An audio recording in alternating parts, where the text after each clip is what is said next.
আর মানুষ কতটা ধৈর্যশীল হলে এই কাজটা করতে পারে, এই কাজগুলো করতে পারে, এটাই শুধু ভাবছি। এই আমগুলা কি ভাবছেন, কিনে আনছে? মোটেই না। ওই আমগুলাকে গাছ থেকে একটা একটা করে কুড়াইয়া কুড়াইয়া জমা কইরা এখন নিয়ে আসছে। এতগুলা আম হয়েছে আর আজকে সে বাসায় আসছে আমগুলা নিয়ে।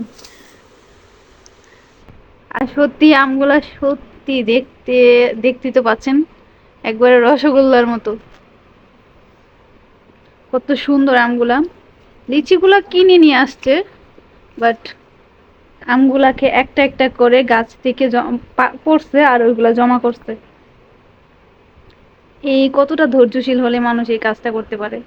এই ধৈর্য নিয়ে প্রত্যেকদিন একটা একটা করে আম জমানো, কতদিন লাগছে এই আমগুলা জমাইতে দেখছেন। আমগুলা একটু একটু কাঁচা ছিল, এখন ঘরে থাইকা একটু পাইকে গেছে। আরো নিয়ে আসছে অনেক কিছু। এখানে কি আছে, এখানে হয়েছে চিনি, আরো অনেক কিছু নিয়ে আসছে। এই যে চিনি নিয়ে আসছে, তারপরে এই যে ডাল। এখানে কি আছে, এখানে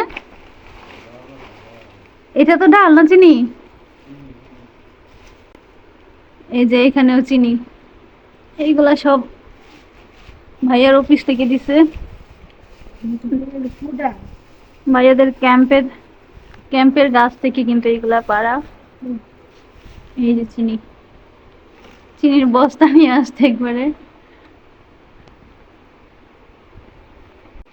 তো দেখতেই পাচ্ছেন এই জিনিসগুলা কত সুন্দর, আমার তো অনেক ভালো লাগছে দেখে।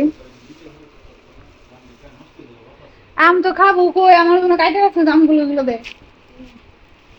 আমার জন্য আম কাইটে রাখছে, এই যে স্পেশাল আম, একদম ভেজাল মুক্ত। আর এই বর্তমান সময়ে ভেজাল মুক্ত আম খাওয়া তো একবারে কি জানি সোনার হরিণের মতো। আর গাছের আম তো এখনই এখনই পাকে গেছে আম। আম কি পাকে গেছে এখনই? পাকে নাই এখনো আম, এখনো ছোট ছোটই আছে। কিছু জায়গায় পাকছে, কিছু জায়গায় পাকে নাই। কিন্তু অনেক ভালো লাগতেছে সত্যি এই জিনিসগুলো। আমার জন্য আম কাইটে রাখছে, খাবো। আর এই যে চিনি, ডাল, এগুলো সব নিয়ে আসছে ভাইয়া।